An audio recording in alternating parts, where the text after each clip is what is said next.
তো গাইস বলছি কলেজের অ্যানুয়াল ফাংশন দেখতে গিয়ে যে এত বড় বড় সমস্ত ক্রিয়েটারদের সাথে দেখা হয়ে যাবে আমি তো ভাবতেই পারিনি। সো হ্যালো গাইস, কেমন আছো সবাই? আশা করছি সবাই ভালো আছো। তো গাইস আজকে ছিল গলসি কলেজের সোশ্যাল অ্যানুয়াল ফাংশন, তাই আমি আর বাপি ভাই মিলে দুপুর 12টা নাগাদ বেরিয়ে পড়লাম গলসি যাওয়ার উদ্দেশ্যে। দেন গাইস অনেকটা রাস্তা জার্নি করার পর ফাইনালি আমরা পৌঁছে গেলাম শিবনদী মোড়, এবং এখানে এসে হঠাৎ করে আমরা এটা দেখতে পেলাম।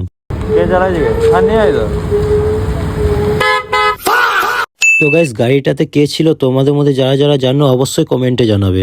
তারপর আরো কিছুক্ষণ অপেক্ষা করার পর আমাদের কাছে চলে এলো রমজান ভাই, আসাদুল ভাই এবং আশরাফুল ভাই। তারপর আমরা সবাই মিলে একসাথে বেরিয়ে পড়লাম কলেজ যাওয়ার উদ্দেশ্যে। দেন সবাই মিলে আরো কিছুক্ষণ জার্নি করে আমরা পৌঁছে গেলাম গলসি কলেজ। তারপর আমরা সবাই মিলে কলেজের ভেতরে ঢুকে সোজা চলে গেলাম স্টেজের সামনে প্রোগ্রাম এনজয় করতে।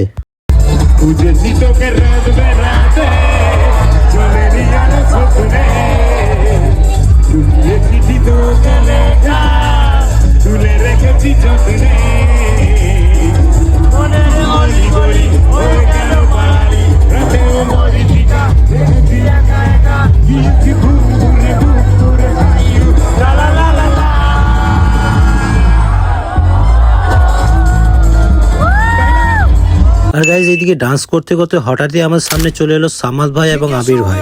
তারপর সবাই মিলে একসাথে ডান্স করে পুরো মাঠের মধ্যে একেবারে ধুলো উড়িয়ে দিলাম। দেন প্রোগ্রাম শেষ হয়ে যাওয়ার পরে সানিয়াদের সাথে কিছুক্ষণ গল্প করে আমরা চলে গেলাম গলসি বাজার, যার আরেক নাম হচ্ছে প্রেমের বাজার। আর গাইজ এই জায়গাটাকে প্রেমের বাজার কেন বলা হয় সেটা তোমাদেরকে অন্য একটা ভিডিওতে জানাবো। আর আমাদের এখানে আসার কারণ হলো আমি এই ঠান্ডায় পড়ে যাওয়ার মতো কিছুই নিয়ে আসিনি, তাই এখানে একটা দোকানে ঢুকে নিজের জন্য একটা জ্যাকেট নিয়ে নিলাম। আর গাইজ জ্যাকেটটা কেমন লাগছে তোমরা একটু কমেন্টে জানাও। তারপর সবাইকে বাই বললে আমরা বেরিয়ে পড়লাম বাড়ির উদ্দেশ্যে, কিন্তু তারপর হঠাৎ রাস্তার মাঝে এরকম একটা বিশাল জামে আটকে গেলাম। তারপর কোনো রকমে এই জাম থেকে বেরিয়ে আমরা চলে এলাম বাড়ি।